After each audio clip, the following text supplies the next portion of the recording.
ಕರ್ಮಣ್ಯೇವಾಧಿಕಾರಸ್ತೆ ಮಾ ಫಲೇಷು ಕದಾಚನ ಮಾ ಕರ್ಮಫಲಹೇತುರ್ಭುರ್ಮಾತೆ ಸಂಗಸ್ತ್ವ ಕರ್ಮಣಿ ಯೋಗಸ್ಥಃ ಕುರು ಕರ್ಮಾಣಿ ಸಂಗಂ ತ್ಯಕ್ತ್ವಾ ಧನಂಜಯ ಸಮೋ ಭೂತ್ವಾ ಸಮತ್ವಂ ಯೋಗ ಉಚ್ಯತೆ.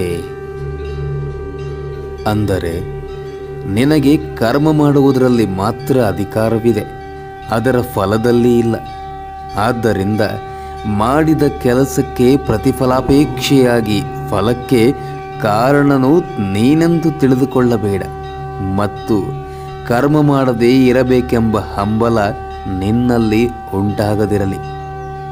ಗೆಲುವು ಸೋಲುಗಳಿಗೆ ಕುಂದದೆ ಎರಡನ್ನೂ ಸಮಾನ ಚಿತ್ತದಿಂದ ಸ್ವೀಕರಿಸುತ್ತಾ ನಿನ್ನ ಕರ್ತವ್ಯಗಳನ್ನು ಮಾಡು.